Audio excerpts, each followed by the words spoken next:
Dear DJ Chloe, I'm hoping that you're having a good day. I once wrote to you about the guy I met in a dating site, but this time I'm writing to get some advice on a more personal matter. I'm a single mom. Yung father ng anak ko is a man in uniform. I had moved on since matagal na kaming hiwalay and I'm thankful na iniwan niya kami because para sa akin masama talaga siyang tao. He's not a good father, not even a good provider. The issue I'm having is that lumalaki na ang mga anak ko and as you know, napakahirap magpalaki ng anak and lalo na kapag sabay-sabay na nag-aaral.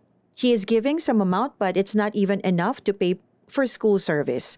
Madalas pag nagdedemand ako, lumalabas na ako pa yung masama. Parang ako pa yung mukhang pera sa napakaliit na amount na binibigay niya monthly. Not to mention na he is paid handsomely sa taas ng posisyon niya. I should say na nasanay siya sa akin na spoiled.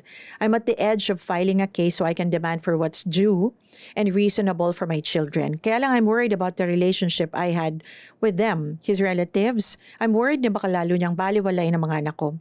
It's really painful for a mother na man-neglect ang mga anak mo, kaya nahabaan ko ang pasensya ko. But somehow, naisip ko matagal niya nang binabaliwala ang mga anak ko. It's about time na mag-demand na ako. So kahit papaano mabawasan naman ang hirap ko.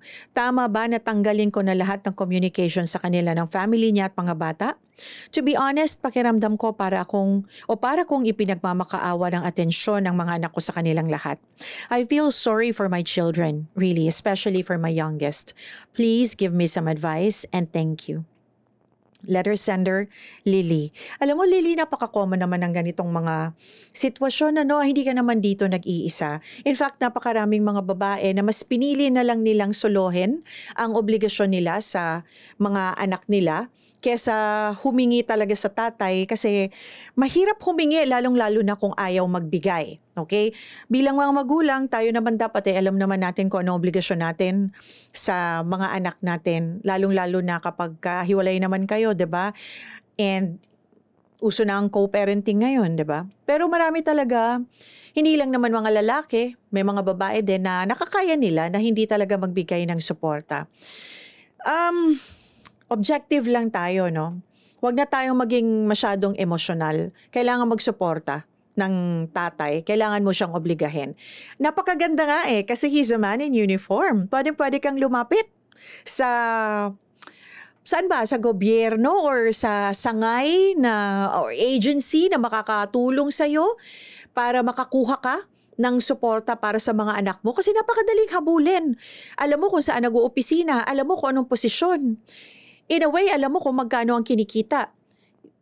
I know of someone, FA, yung tatay ng dalawang anak niya, buwan-buwan, binibigay sa kanya, I think half ng salary nung tatay ng mga bata. Kasi hinabol niya in a legal way o sa tamang paraan. Huwag na tayo maging emosyonal. Kung hindi nila mabigyan ng atensyon yung mga anak mo, pagmamahal, yung pamilya, okay lang yun. Basta what's important is supportahan ka. Kasi nado-double whammy ka na. Hindi na sinusuportahan, wala pang nakukuhang pagmamahal.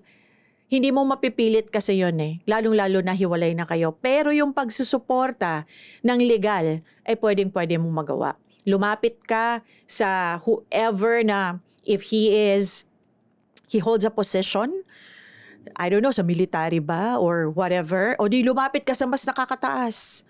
I'm sure hindi ka nila papabayaan. Dun ka lang sa tama. Ang hingin mo lang ay tama. Para sa mga single parent dyan, wag naman tayong mag-demand ng sobra-sobra. Kasi ang pagsusuporta sa bata, ang pagbibigay ng suporta ay kailangan hati kayo. Maliban na lang kung wala ka talagang kakayanan, 'di ba? But you have to, as a mother, as a parent, you have to do your part sa pag-aalaga ng bata at sa pagsusuporta. Huwag naman yung hingin mo na lahat, pati ikaw gusto mo suportahan ka pa. Lalo kung hiwalay na kayo, kung ano lang yung tama para sa bata, yun ang hingin mo.